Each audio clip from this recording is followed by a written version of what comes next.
Hello বন্ধুরা, চলে এসেছি নতুন একটা রান্নার ভিডিও নিয়ে। আজ বানিয়েছি গ্রেভি ভোলা। কিভাবে বানিয়েছি দেখার জন্য পুরো ভিডিওটা স্কিপ না করে দেখতে হবে। অনেক টিপস অ্যান্ড ট্রিক্স আছে যেগুলো কিন্তু ফলো করলে রান্নাটা খুব ভালো অবশ্যই হবে। ভোলা মাছ ধুয়ে নুন হলুদ মাখিয়ে নিয়েছি। এবারে কড়াইয়ে দিয়ে দিলাম সর্ষের তেল। এই মাছটা আমি সর্ষের তেলেই বানাবো। সর্ষের তেলে বানালে তার একটা অন্যরকম টেস্ট হবে। রিফাইন্ড অয়েল বা অন্য কোনো তেলে বানালে তার টেস্ট কিন্তু আলাদা হবে। একটা একটা করে মাছ আমি দিয়ে দিলাম তেলে। আমি যেহেতু খুন্তি দিয়েই মাছ দিতে পছন্দ করি, তাই এখানে খুন্তি দিয়েই মাছটা দিলাম। এতে করে মাছ থেকে তেল ছিটকে গায়ে আসার সম্ভাবনা অনেকটাই কম থাকে।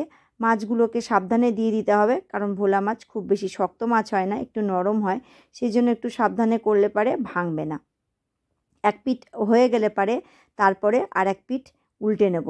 এখানে একটা টিপস তোমাদের বলে দিই, ভোলা মাছের মাথায় প্রচুর ছোট ছোট আঁশ থাকে, যেগুলো বার করার সময় খুব অসুবিধা হয়, এমনকি নখ ব্যথাও করে।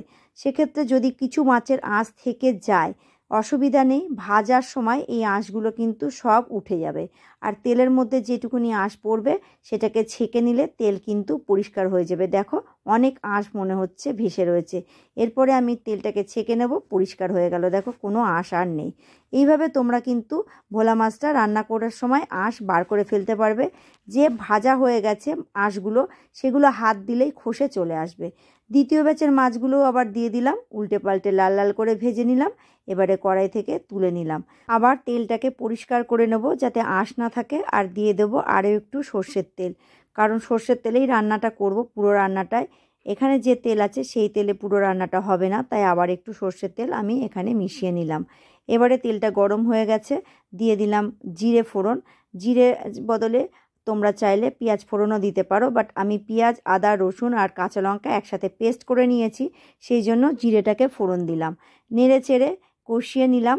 আর এবারে ওপর থেকে দিয়ে দেবো অন্যান্য গুঁড়ো মশলা, যেমন হলুদ গুঁড়ো 1 চামচ, এর সাথে দিয়ে দিলাম জিরের গুঁড়ো 1 চামচ, 1 চামচ দিয়ে দেবো ধনে গুঁড়ো, এর সাথে দিয়ে দেবো প্রয়োজন মতো কাশ্মীরি লাল লঙ্কার গুঁড়ো। একটু বেশি কম হলে কোনো সমস্যা নেই, শুধু কালারটার তফাৎ হবে। আর দিয়ে দিলাম 1/2 চামচ নুন, স্বাদ অনুযায়ী। নুনটা কিন্তু সবসময় তোমরা কম ব্যবহার করবে, কারণ নুন বেশি হয়ে গেলে সেটাকে আর ঠিক করা যাবে না, কিন্তু কম হলে পরে একটু নুন দিয়ে দেওয়া যাবে। নেড়ে চেড়ে খানিকটা কষিয়ে নিলাম। এরপরে দিয়ে দেবো টমেটো পেস্ট। টমেটো পেস্টের বদলে তোমরা টমেটোর কুচিও দিতে পারো, কিন্তু যেহেতু আমি গ্রেভি বানাবো সেই জন্য টমেটোর পেস্ট এখানে ব্যবহার করছি। এতে গ্রেভিটা অনেক ঘন হবে। গ্রেভি যেহেতু ভোলা, সেহেতু গ্রেভিটা ঘন করার জন্য টমেটো পেস্ট দিলেই বেশি ভালো হবে। দিয়ে নেড়ে চেড়ে কষিয়ে নেবো। তেল ছেড়ে গেলে দিয়ে দেবো প্রয়োজন মতো জল। বন্ধুরা, তোমরা ভিডিওটা কোথা থেকে দেখছো অবশ্যই আমাকে কমেন্টে জানিও। আর আমার ভিডিওটা ভালো লাগলে লাইক কমেন্ট করতে ভুলো না, শেয়ার করতে ভুলো না। চ্যানেলে নতুন হলে আমার চ্যানেলটিকে সাবস্ক্রাইব করে নিও।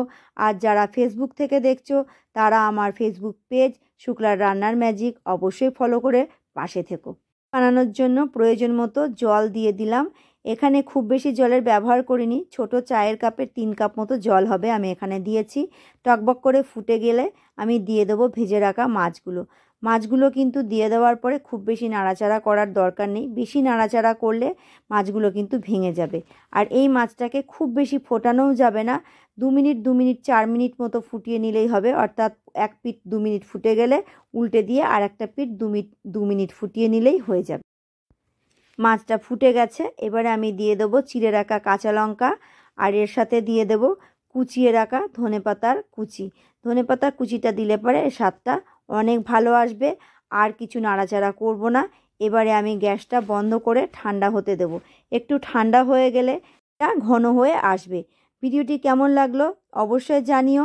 আর একটা নতুন রান্নার ভিডিও নিয়ে চলে আসব। ততক্ষণের জন্য বিদায় নিলাম। টাটা।